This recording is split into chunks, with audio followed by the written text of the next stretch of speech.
Coach, a little point of comment. Raise your hands. Keep them up for a second. Let me get you.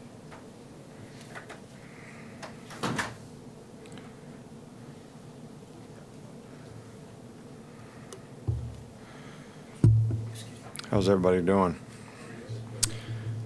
We've had a pretty good week this week of practice. It was good to get outside today. The weather's kept us in 2 days in a row. Obviously need that work, especially in the kicking game, and I think it's good to, play in the conditions that you're going to play in. One of the things that we've been trying to get our players to sort of grasp is if you respect your talent, that's in anything that you do, then you have an obligation to yourself to work to be the best that you can be. That's what creates, positive consequences for you.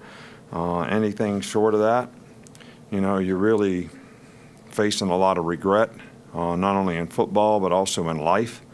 So, this is something that I think every individual should be, very interested in doing. We're looking forward to, a great home game, a great atmosphere this week. They're going to try to go fast. They're going to try to go no huddle. I think noise can be disruptive to them. I'd like to see our fans, get into this game a little bit and, help our team out a little bit.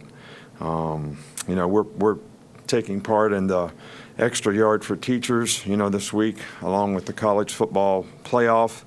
I don't know how you feel about teachers, but I have a tremendous amount of respect for teachers, what they do to help people develop, grow.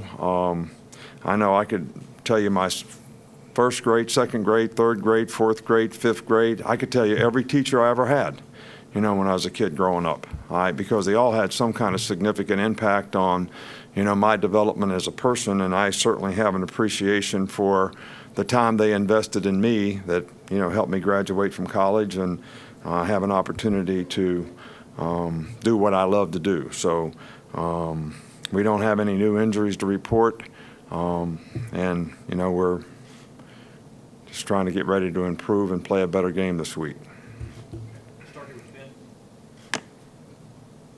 I'm kind of curious, in the NFL, people talk about franchise quarterbacks that they know are going to be around for a while and build around them. In college, when you know you're going to have a quarterback or expect to have him for a few years, can you bring players in that fit what he does, or is there not really enough time to do it? Well, I think, my philosophy in recruiting is you recruit the best possible players that you can, at every position, and try to focus on what a player can do, not what he can't do. And if that guy has special talents in some area, I think those things are going to be beneficial to our team and his contribution to the team in the future. So once you get those guys, you sort of do what they can do. And, you can go through all the quarterbacks that we've had since we've been here, and if you just take the last 3 years, they're all relatively different. But we had to build what we had around them based on what they could do. But they all had good enough talent in what they could do that we had pretty productive offense and scored a lot of points. So we've done the same thing with Jalen, and hopefully he'll continue to improve in some of the areas that will help him be more complete, but also we'll continue to take advantage of the things that he does well. What you thought of Raekwon Davis in the 2 weeks since he's come back from his preseason injury, what he's done? Well, I think Raekwon is, a guy that it's really important to him to be a good player. He works really hard. He gives great effort. Like all young players, I think that, they don't realize all the time the importance of paying attention to detail, understanding the situation, not just going 100 miles an hour, but playing a draw set or playing a screen set, a little bit different. I think those are the things that good players learn how to do, and play fast and play hard and be aggressive, but they still recognize things quickly. And I think that's the key to developing young players. And I think in Raekwon's case, as well as all the other young players that we have playing on our team, that's what knowledge and experience does for you. And hopefully as he gets that, he'll continue to even improve and play better. But we've been pleased with his performance to this point. J.K. Scott said that he sits down before every season and kind of writes down and plans out what he's going to do every week. How have you seen his preparation kind of translate to his consistency on the field? Well, I think it's important that, you've heard me say this 100 times before. I used to make the specialists be like everybody else on the team, but I don't think they really are. I think they're training to do something a little bit different, something that they're going to have to do 4, 5, 6 times in a game, not 70 times in a game like a defensive tackle or a cornerback or a quarterback or a wide receiver. So I think that takes a little different type of training. And I think that every guy has got to develop confidence in his training. So if a guy believes in his routine, he believes in the things that he does throughout the course of the week that's going to help him psychologically and physically be able to deliver the 5 or 6 times that he's got to deliver on Saturday, then we're very supportive of a guy doing that. And J.K. is a tireless worker, really important to him to do well. So if we have any issue with him in terms of his routine, it's that to make sure that he doesn't do too much and that he stays in his routine and can maintain a level of consistency because of it. Back up front here in the right with Mark. I know you said no new injuries, but will Lester Cotton be able to play on Saturday? And if not, what's the plan in place to replace him? Well, he practiced today. So, most of the time when he practiced yesterday, he practiced today. So most of the time when guys practice, they're able to play. So we have every thought that he will play in the game. Right up front here with Kirk. Did you have one, Kirk? Coach, we've heard the term about teams playing to win or teams playing not to lose. Do you buy into that at all? And if so, how does it play out?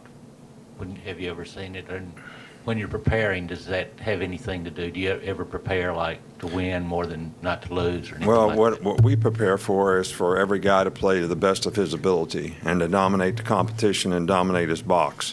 All right, so if we can get everybody on our team to do that, I can live with the result. So I know how important it is for everybody out there externally for us to win the game. But for me as a coach, if we can get every player to play at a very high standard and a high level in terms of his effort, his toughness, his discipline to execute, we'll get the result that we want. And that's what we try to stay focused on. Now, I have seen players take the psychological disposition where they get in situations, that's why you say there's no scoreboard. That all of a sudden you get ahead or behind in a game and you let that affect how you play one way or the other. So we want to be aggressive at all times. We want to try to dominate our box. There's certain situations in the game where you need to play smart so that you can win the game, whether it's take the air out of the ball and make first downs on offense so the other team doesn't get another chance to score, or whether you got to stop them in 2 minutes on defense. So, I know that we all play to win, all right, but what we focus on here is what do you have to do to win? Let's focus on those things. What do you have to do to dominate, to be the best player you can be? So it's a little different disposition.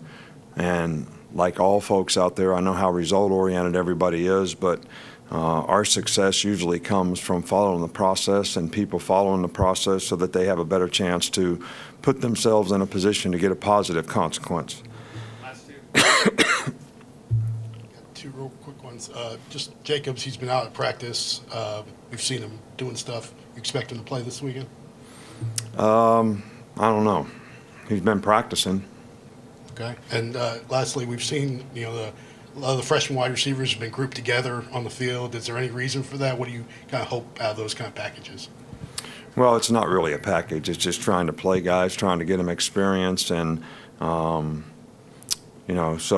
we those guys are capable of playing and doing a job, but it just helps our other guys rest. And there's no real plan that those three guys are playing in a package and we do anything different when they're in the game or anything like that. So. Last one here with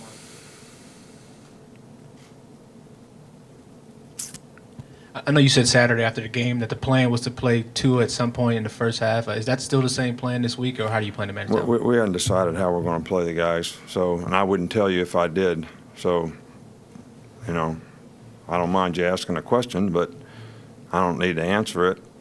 But I will call Colorado State and tell them exactly what we want to do as soon as I get out of here. I know Mike Bobo, you know, his dad lives up by my house at Lake Raven, so I just call him up and tell him who we're playing, when, how long, when we're putting them in. We tell them the whole thing.